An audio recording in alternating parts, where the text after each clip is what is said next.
Saat ini kita sudah bersama dengan peneliti Sains Atmosfer pada Pusat Sains dan Teknologi Atmosfer 8, Erma Yuli Hastin. Selamat petang, Ibu Erma. Selamat petang, Mbak Astrid. Ibu Erma, 8 dan BMKG memprediksi cuaca ekstrim hingga 20 Februari dan dini hari 21 Februari, hujan lebat hingga sangat lebat. Dini hari nanti masih sama lebatnya seperti semalam? Baik. Ya, sebelumnya saya perlu menyampaikan bahwa LAPAN tidak punya kewenangan untuk memberikan prediksi, tapi dalam hal ini LAPAN adalah lembaga riset yang memberikan dukungan penuh terhadap hasil prediksi dari BMKG. Jadi baik. Di LAPAN kami mengembangkan SADEWA, Mbak, Satellite Based Disaster Early Warning System, itu sudah 10 tahun, mau jalan 11 tahun. Itu adalah model prediksi yang bisa memberikan prediksi secara akurat dalam hal ini. Kapan timing dari hujan itu yang bersifat ekstrim terutama bisa terjadi. Karena ini sudah pernah diuji pada tahun 2020, 1 Januari. Dan terbukti juga pada tadi malam ya, tengah malam sampai dini hari, itu juga berdasarkan pola yang ditampilkan oleh hasil prediksi SADEWA menunjukkan curah hujan ekstrim akan terjadi di kawasan Jakarta, Depok, Tangerang, dan Bekasi, di kawasan pesisir. Karena hal itu kami ingin memberitahu bahwa ini bagian dari edukasi publik, bagian dari awareness, menumbuhkan kepedulian masyarakat terhadap kesadaran, kepedulian terhadap cuaca begitu. Jadi itu posisinya. Dan terkait dengan hubungannya dengan kaitannya ya dengan nanti malam apakah akan ada hujan begitu ya.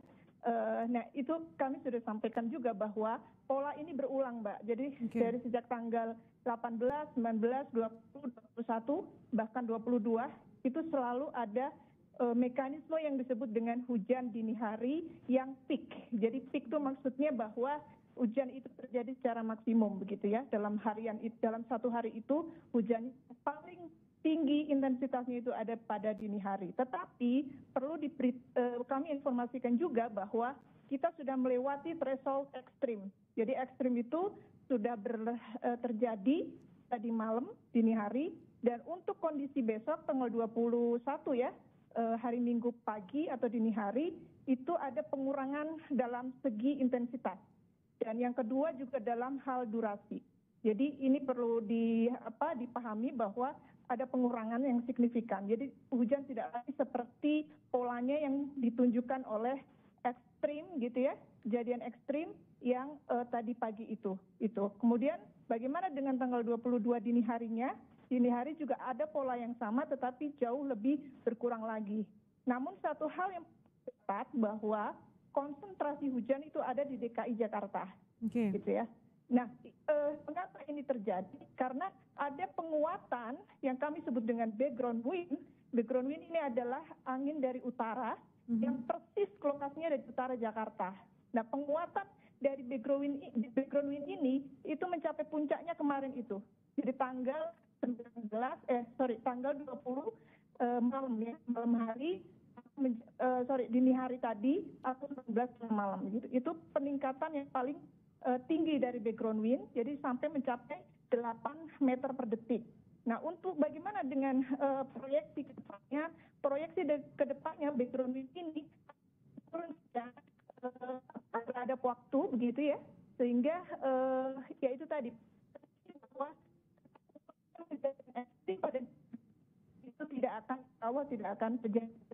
Oke, Bu Erma, intensitasnya tidak akan setinggi atau tidak akan seintens dari semalam, tapi polanya masih sama, dini hari menjadi peak momen dari curah hujan ini.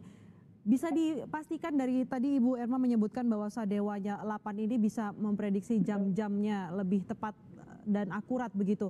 Jam-jam berapa saja yang harus diantisipasi curah hujan tinggi ini? Jadi begini, alirannya ini, jadi kalau dalam proses hujan itu kan kita perlu ada initial konveksi. Jadi proses pertama hujan itu terbentuk di lokasi yang mana gitu ya, di mana terjadinya. Nah sebenarnya terjadi hujan ini itu adanya di laut, yaitu di Selat Sunda. Nah, sebenarnya dari Selat Sunda pun mendapat aliran dari Lampung. Jadi sudah terbentuk konveksi sebelumnya di darat, yaitu di Lampung. Nah, itu sudah mulai masuk ke wilayah pesisir di Jawa bagian utara, yaitu di Jakarta. Itu mulai pukul 22, 23. Nah, itu sudah mulai masuk, Mbak, konveksi yang menjalar dari Selat Sunda menuju ke wilayah pesisir itu. Jadi mulai waspada gitu ya, mulai waspada itu mulai dari 22, 23 itu masyarakat sudah harus mulai, wah ini waktunya nih gitu ya, waktunya mungkin ada kiriman air datang dan sebagainya. Nah sampai jam berapa gitu kan, sampai jam berapa ini adalah sekitar pukul 4 atau 5. Meskipun tadi malam, tadi dini hari disampaikan banyak teman-teman bahwa sampai jam 6, jam 7 masih ada derasnya lagi begitu ya. Nah itu polanya beda lagi ya Mbak ya, karena ada 2 sel konveksi. Yang pertama berasal dari Selat Sunda, satu lagi dari utara, dari laut. Itu datang terus menerus gitu. Makanya kenapa reda, deras lagi, reda, deras lagi. Nah itulah mekanisme kami pelajari, kami lakukan riset di PSTA ini menggunakan Sadewa ini. Jadi sebenarnya Sadewa mendukung riset tersebut gitu. Itu yang Pukul 22 hingga pukul 23 ini hujan sudah mulai masuk ke Jakarta dan kawasannya ini di mana saja, Bu Erma tadi Ibu menyebutkan Jadetabek, betul ya? Ya, artinya pertama kali yang kena itu Cilegon, Mbak. Jadi Cilegon, Serang begitu ya. Kemudian dia bergeser. Jadi hujan itu jangan dibayangkan dia bergerak gitu ya, bergerak. Nah, bergeraknya itu bukan pindah, tapi dia menumbuhkan hujan-hujan yang baru. Itu namanya cold pool. Gitu. Jadi menumbuhkan sel-sel konveksi yang baru yang ditumbuhkannya itu berasal dari hujannya sendiri. Jadi dulu akan kolam dingin dan kolam dingin dan sekitarnya yang hangat ini akan memunculkan apa yang disebut menginduksi awan baru terbentuk. Nah itu arahnya bisa kemana saja secara acak. Nah itu yang kami pelajari. Mekanisme ini bisa dijelaskan dari Sadewa itu. Jadi Jakarta ini bagian utara dulu Mbak, bagian utara. Kemudian langsung dia bisa jadi ke Depok ya. Karena kan dia kan miring ya, ke tenggara begitu. Nah, kemudian nanti makin ke timur lagi yang kena adalah Bekasi seperti itu. Jadi selalu akan berakhir di Bekasi. Terakhir, ya untuk tadi malam itu kan konsentrate, jadi terkonsentrasi di Jakartanya itu terus menerus karena ada suplai yang dari utara, maksudnya dari laut ya, terus menerus begitu. Meski intensitasnya sudah tidak setinggi semalam, apa imbauan untuk warga yang saat ini banjirnya juga belum surut, Bu Erma? Iya betul. Jadi saya mengharapkan masyarakat tetap aware dengan peringatan yang disampaikan oleh BMKG, dari BPBD, siaga-siaga itu ya, peningkatan status siaga itu harus diperhatikan betul, kemudian sistem early warning yang sudah diterapkan oleh Pemda DKI dan BPD dari RT ke RT juga harus dipahami betul karena ada kriteria-kriterianya begitu ya. Jadi masyarakat harus punya kewaspadaan dalam hal misalnya siaga 1 berarti saya harus pindah gitu ya. Jadi tidak menunggu-nunggu lagi gitu. Kenapa? Karena ada sekitar 2 hari pola yang berulang ini, meskipun ada pengurangan gitu ya. Seperti itu, Mbak. Hujan mulai turun di Jakarta sekitar nanti malam pukul 10 dan warga diimbau untuk waspada mengamankan diri ke tempat yang lebih aman. Terima kasih Ibu Erma Yuli Hastin, peneliti Sains Atmosfer pada Pusat Sains dan Teknologi Atmosfer 8. Terima kasih telah bergabung bersama kami di Kompas Petang.